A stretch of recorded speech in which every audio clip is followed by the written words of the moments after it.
got the K. It's the summertime, and I see what I be looking for like every time. Hit my line, shorty wanna turn up, so I told her fly. Don't be standing right there. Well, go on, my G's. Welcome back to another installment of Edutainment. My goal on this channel is to make sure that you are laughing, that you are entertained, but also that you are learning something in every single video that can better improve your life in one way or another. So if you're feeling me, consider subscribing after this video or after watching a couple of my other reaction videos or addiction related videos, or just any type of video where I just talk shit and, you know, speak on whatever is going on in pop culture, stuff like that. So one of the things I'm very adamant about and helping people overcome is their addictions, right? In order for you to overcome your addiction, whether that be to pornography, alcohol, weed, cigarettes, gambling, or some of the other major evilized or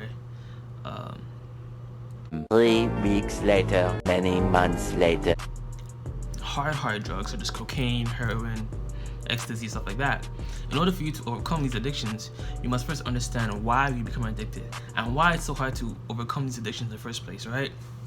Because knowing and understanding is half the battle. If you understand why it's so hard to relapse, why it's so easy to relapse, and why it's so hard to stay sober, you can better equip yourself with the necessary information to overcome your own personal addiction. So I put together a little quick video for y'all to watch. So watch that, and I'll see you on the other side. Okay, cool. It often takes mental stamina and physical health to prevent relapsing. Trying to fight off an addiction is very draining, both mentally and physically. Often your brain and body is not prepared for this change.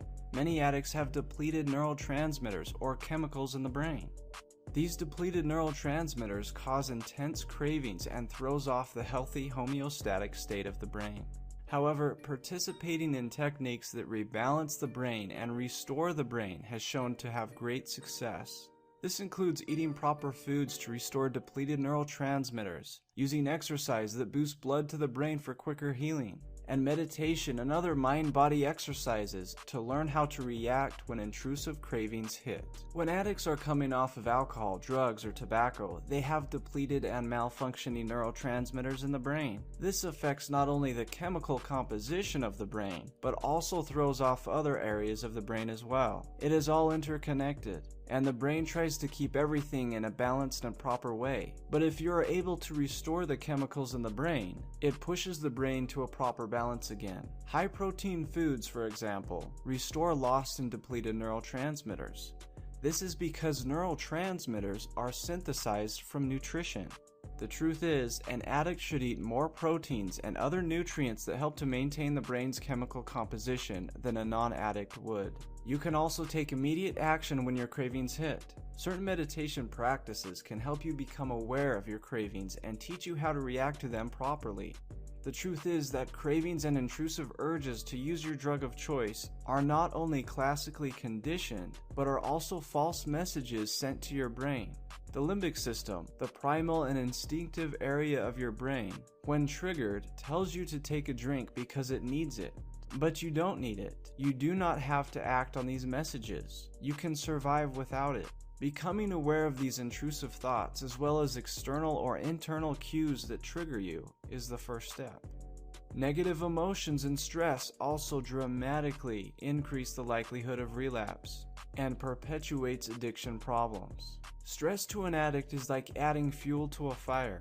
Stress affects the same system in the brain that is activated by drugs. But by using proper coping skills, you can be able to manage your stress, depression, anger, or anxiety. Research shows that having negative emotions like these increases the strength of the cravings. But using evidence-backed techniques such as yoga and meditation and certain coping skills can help you reduce these negative states of mind that increase cravings and intrusive thoughts. Also, maintaining boundaries is important. People you allow in your life have a profound effect on you. They can either help or hinder you towards your goal. If your friends must drink, smoke, or use drugs, tell them not to do it in front of you, or find some new friends. Research indicates that people who have meaningful relationships and a positive social support system are more likely to find long-term sobriety.